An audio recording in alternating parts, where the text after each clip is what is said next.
Buenas noches, bienvenidas y bienvenidos a una transmisión más de el Aleph, Festival de Arte y Ciencia.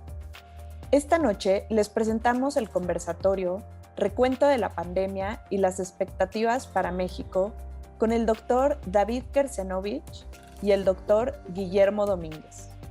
El doctor David Kersenovich es médico cirujano por la UNAM. Estudió una especialidad en hepatología en el Royal Free Hospital y obtuvo el doctorado en medicina en la Universidad de Londres. Participó en la creación de la primera clínica de hígado del país, sitio en el que se han formado la mayor parte de los hepatólogos en México.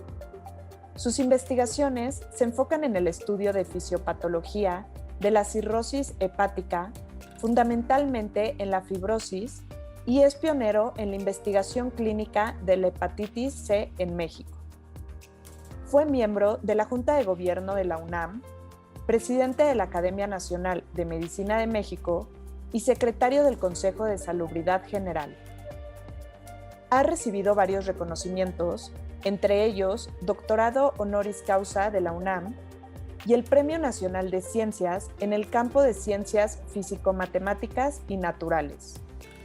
En la actualidad es miembro del Consejo Consultivo de la Comisión Nacional de los Derechos Humanos y director general del Instituto Nacional de Ciencias Médicas y Nutrición Salvador Subirán.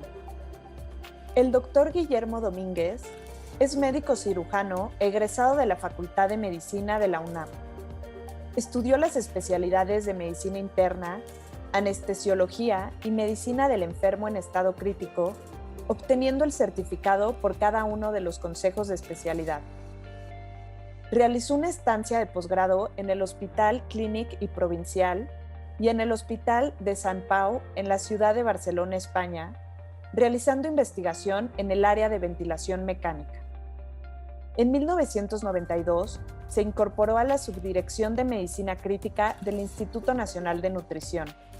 Durante la pandemia de influenza H1N1, trabajó activamente en la atención de pacientes críticos con dicha infección. En esta conversación se hablará sobre el estado actual de la pandemia, sobre los tratamientos, la vacunación y el lugar que ocupa México en la crisis sanitaria actual y el papel fundamental que juega el instituto en el país. Es un honor contar con su presencia y adelante, doctores. Buenos días. Gracias por la oportunidad, doctor David Kersenovich, de estar con nosotros para esta entrevista.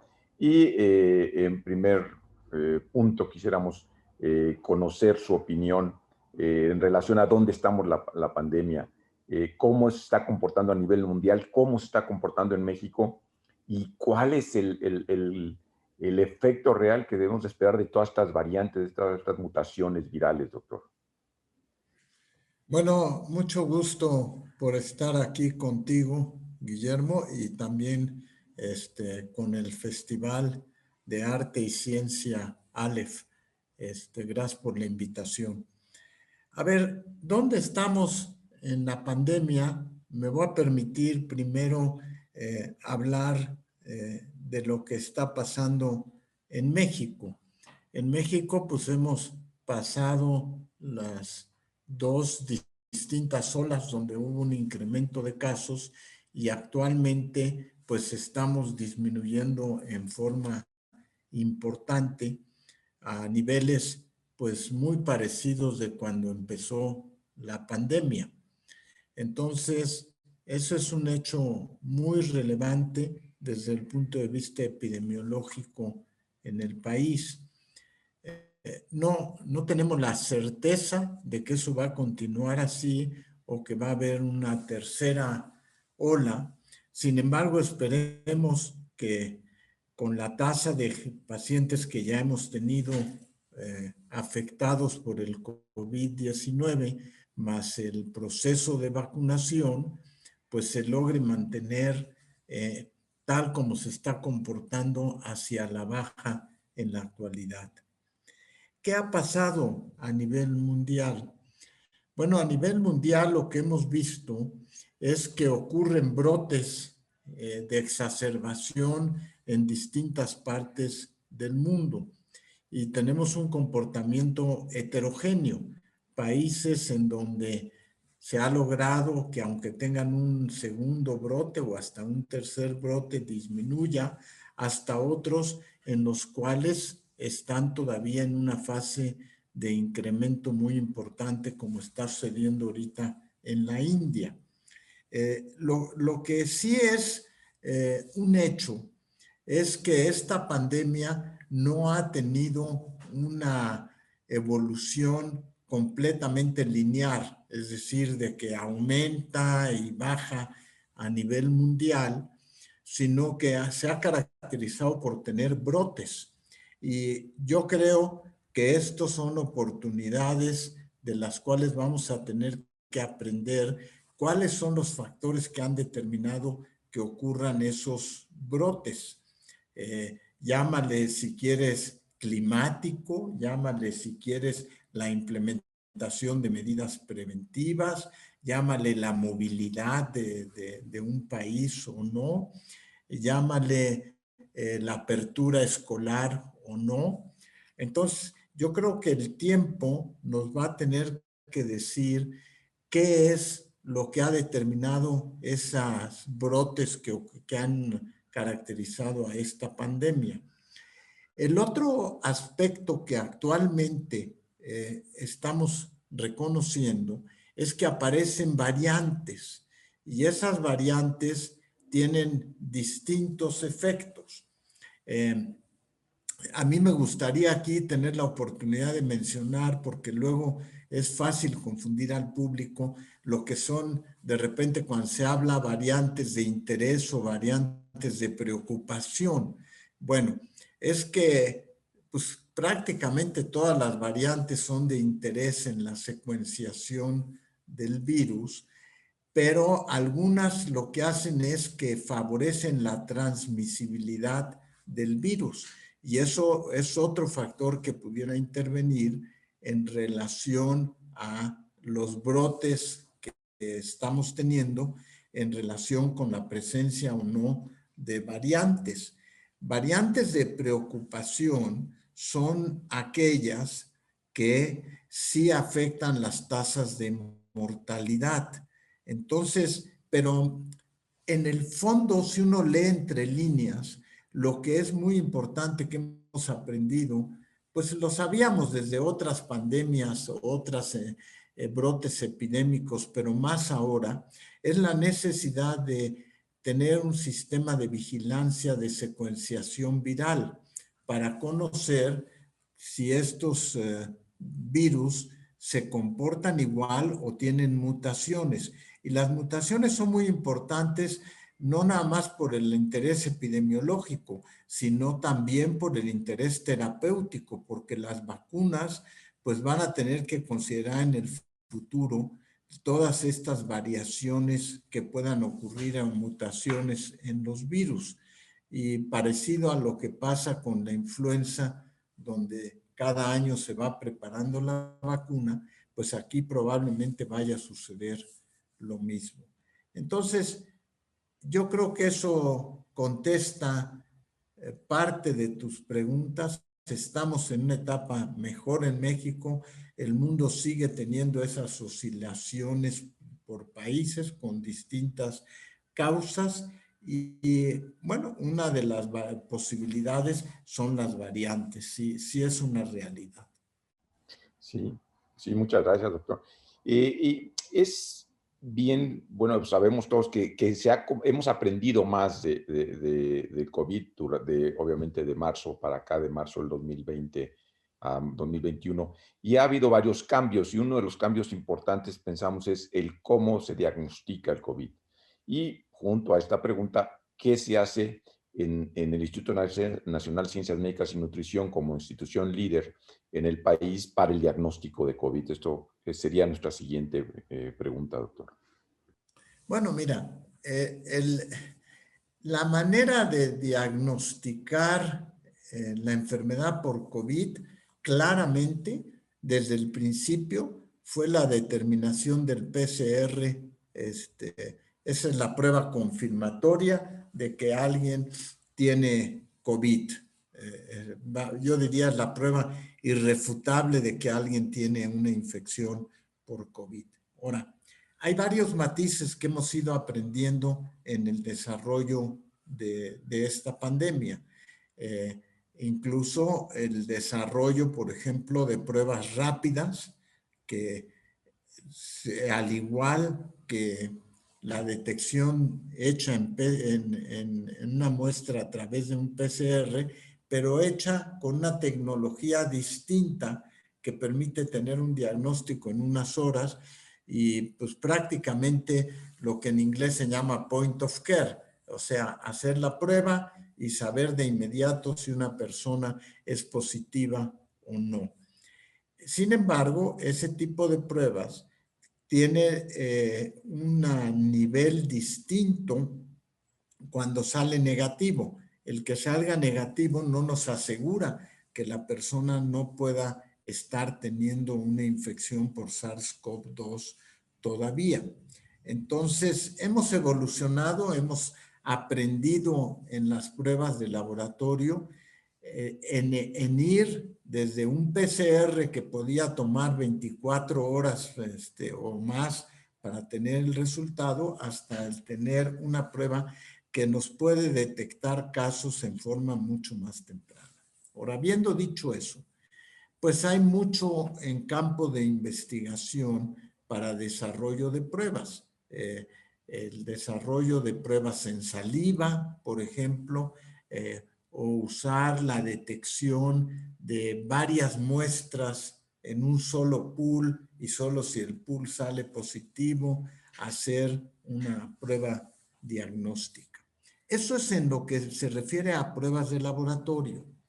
Ahora, la otra cosa que también hemos aprendido en el diagnóstico es a reconocer en forma más temprana a los pacientes que tienen COVID-19 desde el punto de vista clínico. Y ahí es donde, por ejemplo, la pérdida del olfato, la pérdida del gusto, pues se volvieron síntomas que hicieron que mucha gente acudiera a hacerse la prueba de PCR para corroborar si tenía o no la infección. Entonces también el de tener una mayor sensibilidad a los síntomas clínicos temprano, pues ha podido ayudar en lo que tiene que ver al diagnóstico. Ahora, ¿qué hacemos en el instituto? Bueno, en el instituto hacemos PCR habitual, hacemos también pruebas rápidas. Y la otra cosa que hacemos en el instituto es valorar algunas de las pruebas diagnósticas que están diseñadas para medir prácticamente inmunoglobulinas, la inmunoglobulina G o la inmunoglobulina M. Y esas son unas pruebas que evidentemente tienen una sensibilidad mucho menor y que pues se han usado como para detectar si alguien ha desarrollado una infección y tiene ya protección. Sin embargo, con el tiempo hemos aprendido cosas que ya sabíamos, pero me refiero a aprendido en la práctica a que pues hay inmunidad celular y hay inmunidad humoral y que las inmunoglobulinas per se no te garantizan el que hayas adquirido una inmunidad y para eso hay que medir anticuerpos neutralizantes. Entonces, pues yo creo que en el campo del diagnóstico, que es en el fondo tu pregunta, hemos aprendido también mucho durante esta pandemia y seguramente vamos a ir teniendo pruebas mucho más certeras y más rápidas y que se puedan hacer en forma más sencilla y a un menor costo, que eso también es muy importante para poder detectar en forma más temprana a los pacientes. Por ejemplo, voy a poner un ejemplo práctico. Si yo tengo una persona que tiene COVID-19 positivo y tiene a su núcleo familiar, pues me gustaría tener una prueba que me dijera rápidamente si están o no los familiares infectados. Ok, muchas gracias, doctor. Hablemos ahora un poco de la evolución y ahora existe mucho en las redes este llamado COVID largo, COVID prolongado.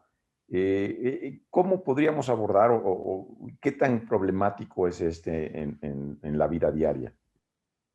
Bueno, es que, a ver, aquí hay un problema también de semántica, ¿sí? ¿A qué le llamamos COVID largo? Lo que sucede es que distintos estudios de investigación han demostrado que la presencia del virus o del RNA o en la detección del PCR, al cabo de algunas semanas, pues la persona puede incluso ya estar clínicamente bien y seguir teniendo una prueba positiva. Entonces ahí entra parte de la semántica. La otra parte de la semántica entra en el sentido de las secuelas del COVID. O sea, tenemos pacientes que incluso pueden tener su PCR negativo, pero pueden seguir teniendo manifestaciones clínicas secundarias a la infección. Y estas se pueden prolongar en ocasiones meses, o incluso no sabemos si va a dejar otro tipo de daño. Entonces, definir bien a qué se refiere el término de COVID largo es muy difícil de precisar por los dos extremos. El que la prueba puede ser negativa y la persona puede seguir teniendo síntomas prolongados, pues dificulta mucho la definición. Yo te preguntaría a ti, también en tu opinión, ¿qué piensas en relación al COVID largo?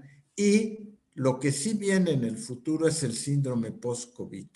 Y después de que me digas tú qué piensas, yo elaboro un poco más alrededor de esto del COVID largo.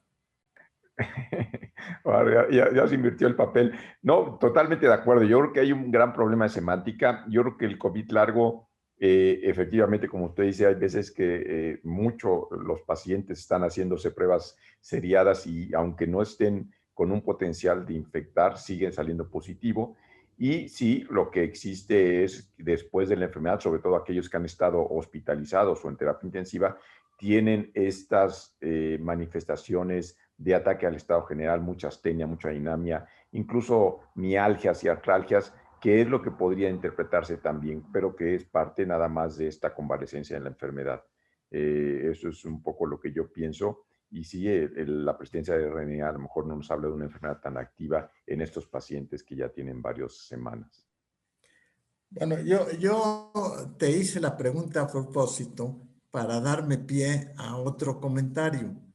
A ver, yo creo que toda la pandemia, una de las cosas que ha caracterizado es que ha traído cosas inéditas en muchos aspectos, epidemiológicos, clínicos, etcétera. Y que seguramente vamos a aprender mucho en los años por venir de qué ha significado esta pandemia. Una de los hechos que a mí más me ha llamado como clínico la atención es que estos casos que se quedan con el COVID largo o COVID prolongado son enfermos que tienen manifestaciones clínicas muy diversas, pero que acaban teniendo un patrón que yo creo que vamos a ir aprendiendo de ese patrón. A ver, pueden tener afección pulmonar crónica, que puede ser más frecuente en el paciente que estuvo intubado, etcétera, pero puede tener afección crónica. El otro hecho que puede tener es que produce una gran sarcopenia. O sea, los enfermos son afectados mucho en lo que tiene que ver con aspectos musculares y eso se refleja con síntomas como cansancio, como fatiga, como dificultad para pensar, con muchos datos severos que tienen distintas manifestaciones clínicas. Dato muy interesante es que estos enfermos de COVID largo no tienen fiebre. O sea, no es que generalmente se estén quejando de que tienen fiebre, sino de lo que tienen, como tú bien dijiste, es ese malestar general. Entonces, yo creo que vamos a aprender muchísimo de mecanismos que ocasionan esto y que me recuerda en ocasiones a los enfermos que tienen fibromialgia, que son los enfermos que se quejan de todo y que no sabemos nosotros bien catalogar qué es lo que pasa. Y esto es una oportunidad de investigación en el síndrome post-COVID o síndrome COVID largo, de entender. Y además hay otro hecho muy importante, Guillermo, que tiene que ver con afección mental. Y no me refiero a afección mental a que tengan cuadros psicóticos o neuróticos, sino a cambios en donde el enfermo pues sigue manifestando preocupación, sigue teniendo dificultad para concentración y que pueden ser secundarios al desgaste físico o pueden ser secundarios a otro tipo de alteración que no conocemos que pudiera estar indicándonos afección no nomás a células del tejido pulmonar, sino de otros órganos. No, muchas gracias. Creo que es una explicación muy amplia. Como usted dice, vamos a seguir viendo algunas otras cosas en estos pacientes. Y creo que también usted nos hizo favor de diferenciar muy bien o de mencionar, además, para diferenciar las secuelas que existen indudablemente, además de este COVID largo, y que son secuelas que obviamente pues apenas estamos viendo un año de evolución de algunos pacientes. ¿Qué tan frecuente son esas secuelas o son aquí en México? ¿Tendremos esos datos? Pues mira, yo creo que apenas se están recolectando esos datos, pero yo me atrevería a decir en forma muy conservadora y ahora sí que sin tener las bases duras, que hasta un 30% de los pacientes que se han hospitalizado, y fíjate que menciono hospitalizado, pueden tener estas manifestaciones, porque hay que diferenciar que el grueso de la población puede hacer una infección COVID o asintomática o muy benigna y no necesariamente requerir de hospitalización. El número de enfermos que requieren la hospitalización es menor que los que no requieren hospitalización. Entonces, aquí hay que diferenciar si el síndrome post-COVID nos referimos fundamentalmente a aquellos pacientes que requirieron hospitalización o requirieron oxígeno. Y ahí es donde yo creo que hasta un 30% de ellos pueden tener distintas manifestaciones de síndrome post-COVID que puede ser muy leve hasta muy severo. Perfecto, doctor. Muchas gracias. Pasemos ahora ya, hablamos un poco del diagnóstico, de la evolución de la enfermedad, de los tratamientos. ¿Qué avances han existido en los tratamientos respecto a lo que hemos aprendido en los últimos 14 meses de esta enfermedad en nuestro país? Pues yo creo que hemos aprendido mucho en lo que tiene que ver a tratamientos.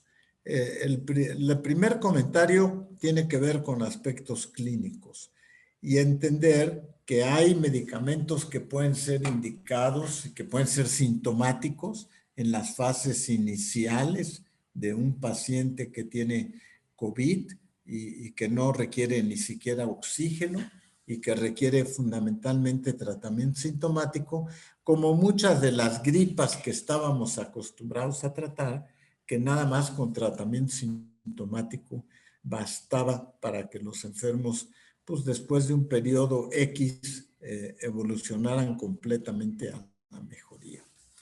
Habiendo dicho eso, también sabemos que hay tratamientos que pueden estar indicados en fases tempranas, cuando el enfermo o no desatura o desatura muy poco y requiere de apoyo de oxígeno, pero discreto, un apoyo de pocas cantidades de oxígeno por minuto.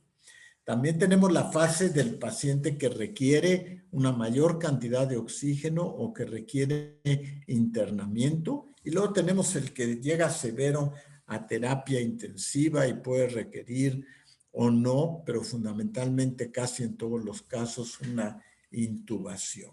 Ahora, en el centro de todo eso, Guillermo, lo que importa entender es que el paciente puede tener comorbilidades y que esas comorbilidades también tienen un impacto clínico muy significativo en el enfermo.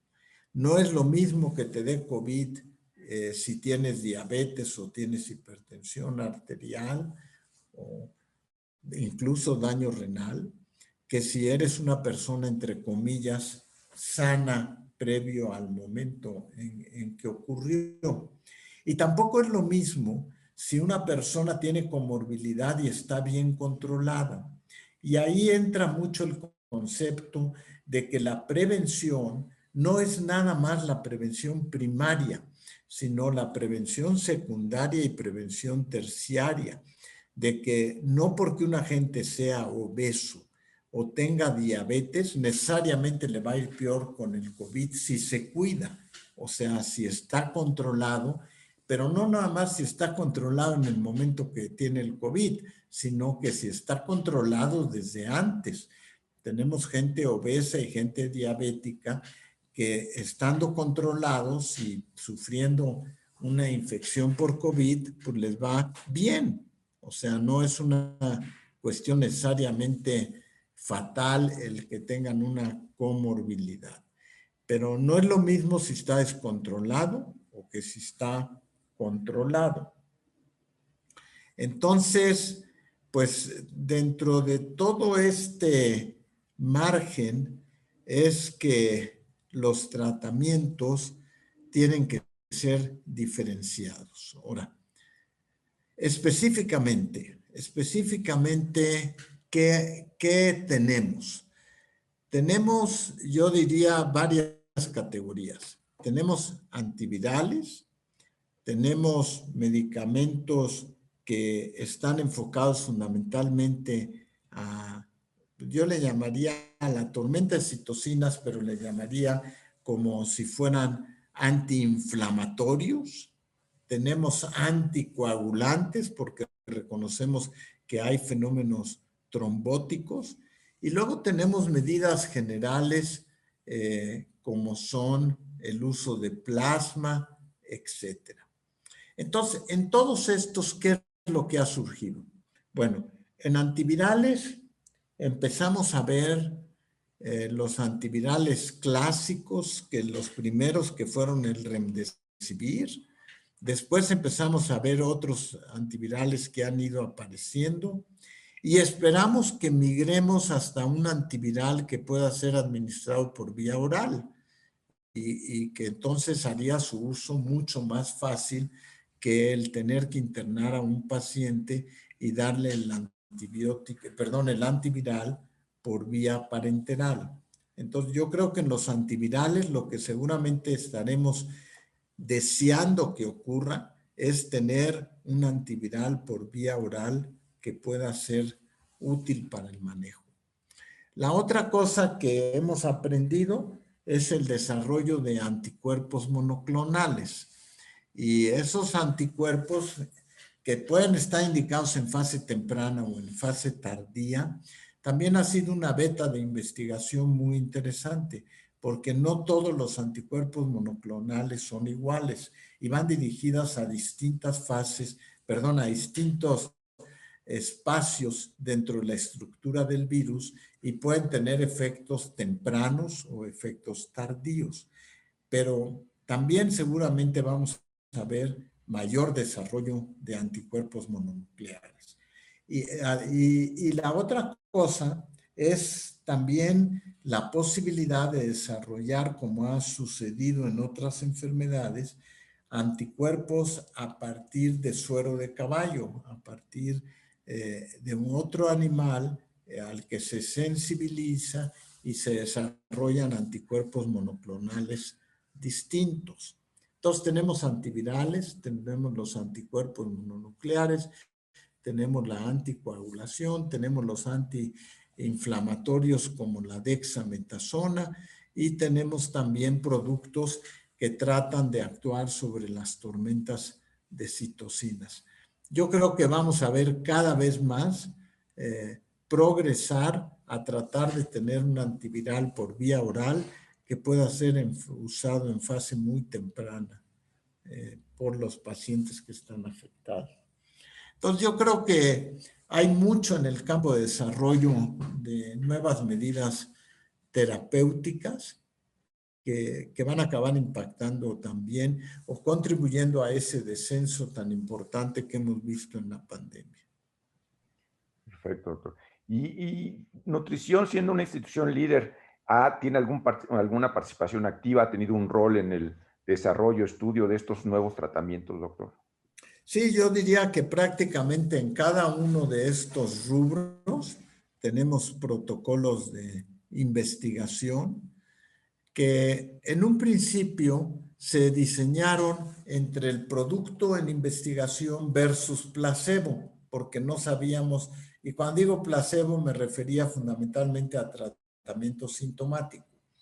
Después, cuando el estudio Recovery enseñó que los esteroides eran muy útiles y una opción de bajo costo y que se podía aplicar, pues el estándar de comparación se volvió el tratamiento estándar, y el tratamiento estándar era fundamentalmente con los esteroides y uso de anticoagulantes. Pero entonces el instituto ha aprobado distintos medicamentos comparados contra el estándar de tratamiento que ocurre en ese momento, que en la actualidad es fundamentalmente esteroides más anticoagulantes.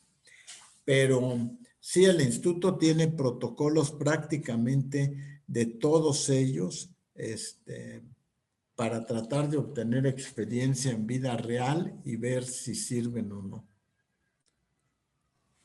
Muchas gracias, doctor. El siguiente punto que nos gustaría revisar con usted es la vacunación. ¿Cómo ve? ¿Cuál es su opinión de cómo va avanzando la vacunación? ¿Cuánto será la expectativa? ¿Habrá más vacunas, más disponibilidad? ¿Cuál es su visión, doctor, en este rubro?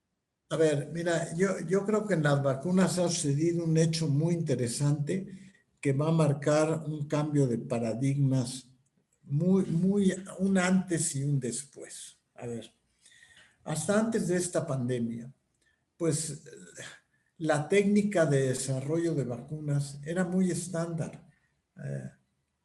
Se usaban adenovirus atenuados, adenovirus inactivados, se usaba desarrollo de vacunas en embrión de pollo. Las técnicas estaban más o menos establecidas. Lo que vino a ser un hecho disruptivo, y no fue porque necesariamente ocurriera con esta pandemia, sino que ya se venía estudiando, es las vacunas del RNA o del DNA. Porque pues desde hace varios años se venía ya viendo la posibilidad de tratar de modificar la estructura del virus, del agente causal, a través de poder poner una estructura de RNA que afectara la replicación del agente viral. Y yo creo que lo que se ha sucedido en un poquito más de un año es la aplicación de eso que se venía haciendo, pero en forma de investigación, de laboratorio, para ver, ante la necesidad para el desarrollo de vacunas que ahora han probado ser muy efectivas. Y que luego hay una reticencia de la gente porque dicen, bueno, ¿y qué me va a pasar con el RNA? A lo mejor voy a desarrollar tumor, voy a hacer cosas. Pero creo que es no entender bien qué quiere decir este avance. A ver, hay que recordar que un virus no es igual que una bacteria, no es un organismo vivo en ese sentido, sino que es una serie de proteínas que se van arreglando y que conforman una estructura que le llamamos virus, que puede ser lo agresivo que quieras. Vamos, pudiera un virus hasta acabar con la humanidad, así de agresivos.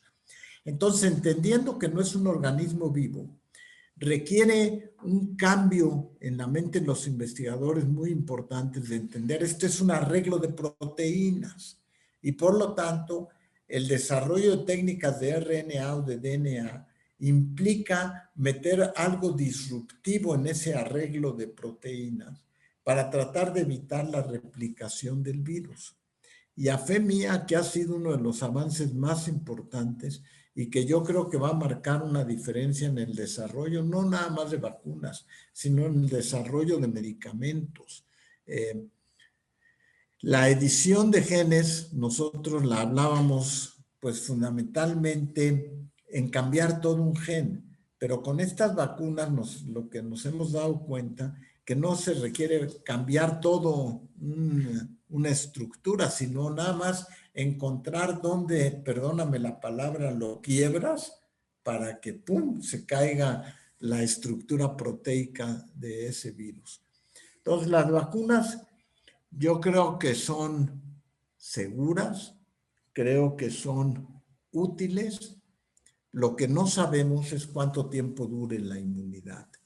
Y ahí es donde los estudios de fase 3 se vuelven muy importantes para tener monitorizado cuánto tiempo durarán la producción de anticuerpos neutralizantes.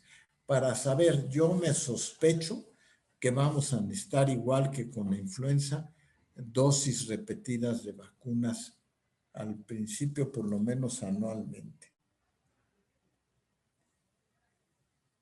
Y todas estas dificultades ya obteniendo toda esta tecnología que sin lugar a dudas es un gran avance, después viene la parte ya de aplicarla, de cómo tener una logística adecuada, cómo avanzando, que se han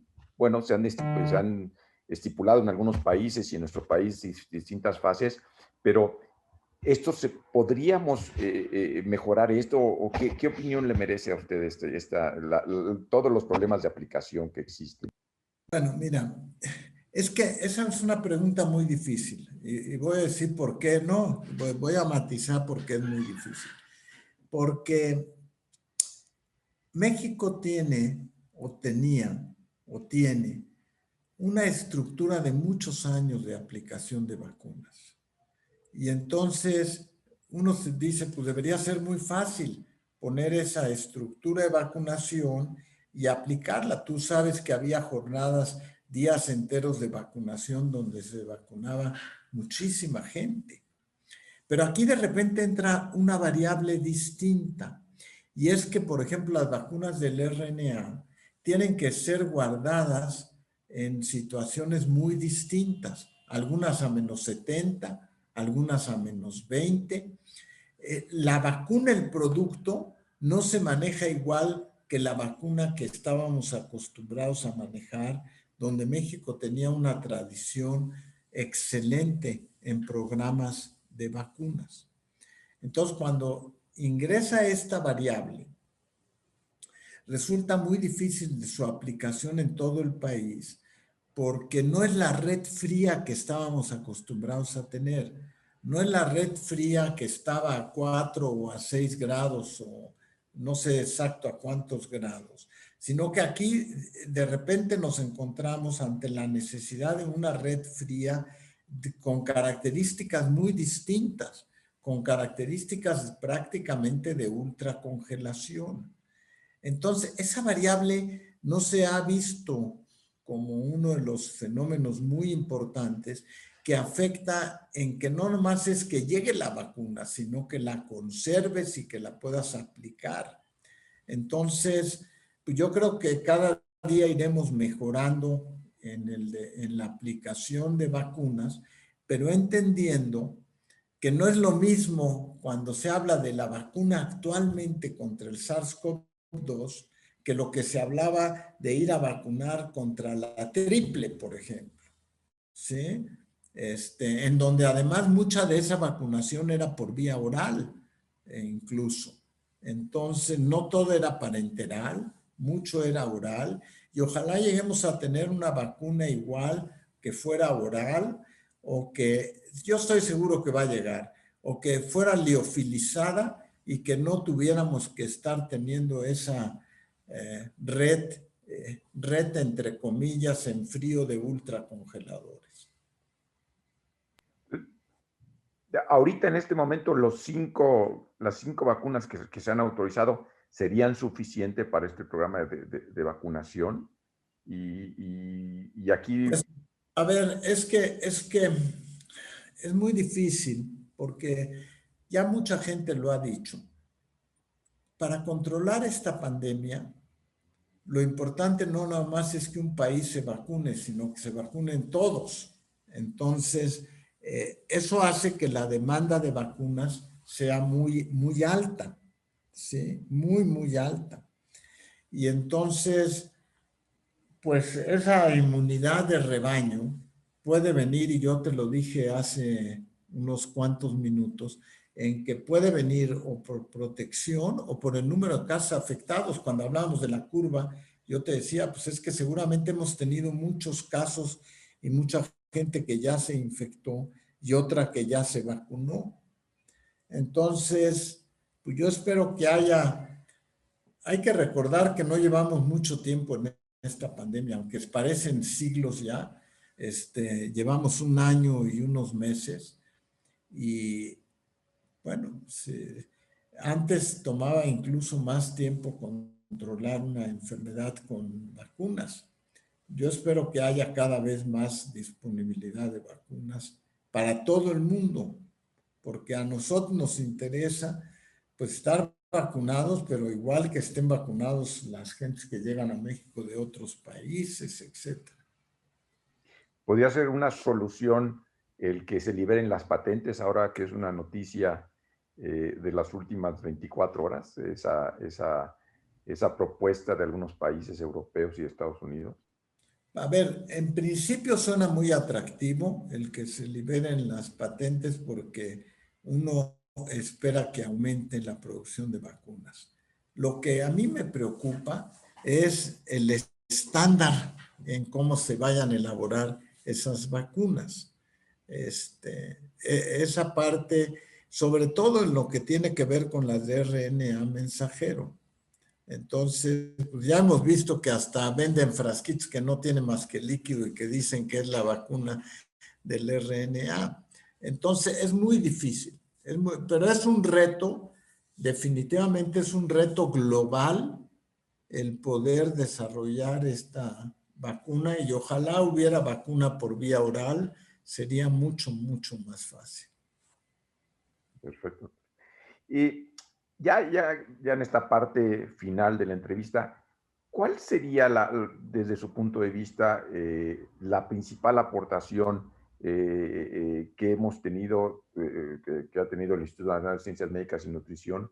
¿Y qué es lo que hemos aprendido, así como un resumen de la pandemia en el instituto, doctor? Bueno, mira, yo creo que se han aprendido muchas cosas, muchas cosas. A ver, primero, hemos aprendido que la atención a la seguridad del personal de salud es algo muy importante. O sea, tienes que proteger a tu propio personal como un hecho muy significativo, porque si tu propio personal de salud se enferma, pues difícilmente vamos a poder progresar en las otras cosas. Segundo, dentro de ese punto, hemos aprendido, y yo lo quiero resaltar, que sí nos interesa saber si la gente tiene morbilidades asociadas o no. No para disminuir la capacidad de trabajo o punitivo, sino para tratar de tener un personal sano en la mejor manera que lo puedas tener y aplicar prevención secundaria y aplicar prevención terciaria del personal. Entonces, yo diría que ese es uno de los primeros aspectos que siempre han sido importantes, pero que ahora se han vuelto todavía más importantes, la seguridad de tu propio personal.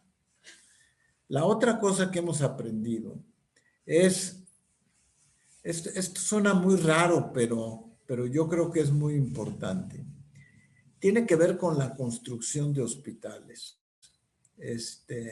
Cuando tú tienes una sola torre de hospitalización, es muy difícil fragmentarlo ante pandemias desde el punto de vista sanitario. Cuando tienes estructuras distintas, pues tú puedes agarrar y decir, pues este edificio se queda para una pandemia, para COVID o lo que sea, y el otro para la atención habitual. Porque también hemos visto que pues el costo añadido de desatención de otras patologías pues también afecta. Entonces, fíjate qué interesante. No te he entrado a decir nada médico en este momento todavía, pero hemos aprendido muchas cosas. La salud del propio personal, la construcción, las instalaciones, la infraestructura humana y de recursos se volvió muy importante. Yo creo, por ejemplo, que el currículum de los estudiantes de medicina o de los internos o de los residentes va a tener que hacer que roten pues en terapia intensiva, tienen que aprender no a ser un experto en el manejo de un ventilador, pero sí conocer algunas características mínimas de un ventilador y poderlo manejar y ante una pandemia, pues tener el personal que pueda atender en forma adecuada a esa pandemia. Entonces yo creo que el currículum, pues dejaríamos pasar una gran oportunidad si no se modifica en lo que tiene que ver de preparación, no nomás para médicos, sino también para enfermeras, etcétera. Entonces, ese es el tipo de cosas generales de las que hemos aprendido algunas lecciones. Las otras, yo creo que ya las tocamos. Aspectos médicos, medicamentos, vacunas, pruebas diagnósticas, todo eso ha hecho crecer. Y el último punto que yo contestaría es que hemos aprendido que somos no un país ni un continente, somos un mundo y que el aspecto global de medicina es muy, muy relevante y deberíamos de tratar de tener una mayor equidad en acceso a pruebas, a laboratorio, a medicamentos, etcétera. Y entonces, si lo entendemos como un hecho de equidad mundial, pues yo creo que es otra lección muy importante que nos está dejando esta pandemia. Y el último punto que yo me gustaría mencionarte es que lo que sí hemos no aprendido, pero a valorar, es que el valor de la salud es un valor intangible, no bien apreciado, y yo espero que ahora, pues desde los niños o los jóvenes, entiendan que la salud es uno de los valores, es el valor más importante que puede tener una persona. Hemos visto fallecer a gente de distintos niveles, etcétera, y apreciar lo que es por ejemplo, a partir del encierro en casas o del aislamiento o eso, pues la gente ha aprendido que la salud se vuelve muy importante. Espero que usemos cubrebocas cuando nos dé gripa, por ejemplo. No, como usted dice, muchos aprendizajes que además con medicina nos ha hecho en este paseo de la entrevista, nos ha dado un montón de conceptos, pero estos últimos aprendizajes creo que son invaluables, doctor. ¿Qué ha contribuido el Instituto Nacional de Ciencias Médicas y Nutrición Salvador Subirán en esta pandemia? ¿Cuál ha sido su rol? Mira, el principal objetivo que tiene el instituto no puede resolver la problemática de una pandemia ni de una enfermedad, no tiene ese recurso ilimitado de camas, etcétera. Pero lo que sí tiene el hecho del instituto es de mantener calidad y seguridad en lo que haga, en cualquiera de sus acciones, tiene que mantener calidad y seguridad. Y la otra es que dentro de una de las principales responsabilidades es el desarrollo de modelos de atención, modelos de investigación, modelos de educación, etcétera. Y yo creo que en eso sí el instituto ha cumplido, en ser desarrollo de modelos, y eso se vuelve muy importante. Y dentro de esos modelos, por ejemplo, ya que tú estás aquí, pues está también el modelo de investigación, el desarrollar un nuevo ventilador, etcétera. Pero en el fondo, es calidad y seguridad y desarrollo de modelos en las distintas áreas de la práctica médica. Muchas gracias, doctor. ¿Cómo acaba la pandemia, doctor? ¿Cómo va a acabar? ¿Cómo ve que acabe esta pandemia? Pues es una pregunta difícil. Yo creo que se va a quedar endémico el virus. No veo por qué se elimine. Ojalá se eliminara por completo y nos olvidáramos del SARS-CoV-2, pero al rato aparece otro. Yo creo que se va a quedar endémico entre nosotros, pero lo vamos a entender mejor y va a tener mucho menos letalidad que la que ha tenido en la actualidad. Y bueno, aprovechando estos últimos minutos, ¿vendrán más pandemias, doctor? ¿Habrá alguna forma de predecirlas y de prevenirlas? ¿Cuál es su visión en este contexto? No, yo creo que sí va a haber más pandemia.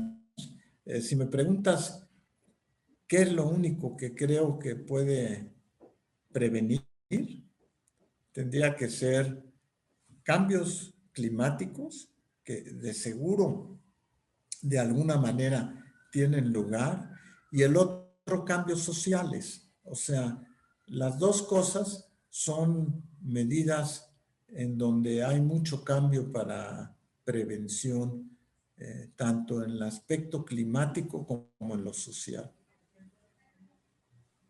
Entonces tendríamos que trabajar, como usted dice, en educarnos en esta parte y todas estas medidas de contención, de prevención, de distanciamiento social preventivo, como usted bien comentaba, ¿no? El no saludarnos cuando tenemos gripa, el usar un cubrebocas o incluso el no salir cuando uno tiene alguna afección o alguna febrícula que muchas veces subestimamos. ¿Esto podría ser un papel importante? Sí, yo creo que sí. Esta pandemia va a marcar un cambio en muchas de las actitudes, no nomás médicas, sino de muchos aspectos, como lo que estamos haciendo ahora, contacto virtual, muchas formas va a afectar. Y lo vamos a ver no ahorita, lo van a ver en 10, 20 o 30 años. Sí, sin duda. No, doctor, como siempre ha sido pues una delicia platicar con usted, aprender de usted, de esta visión que tiene. Y no sé si gusta agregar algo más. Agradecer al Festival de Arte y Ciencia y agradecerte a ti la oportunidad de platicar. No, muchas gracias, doctor, y que tenga buena tarde. Gracias. Hasta luego. Hasta luego.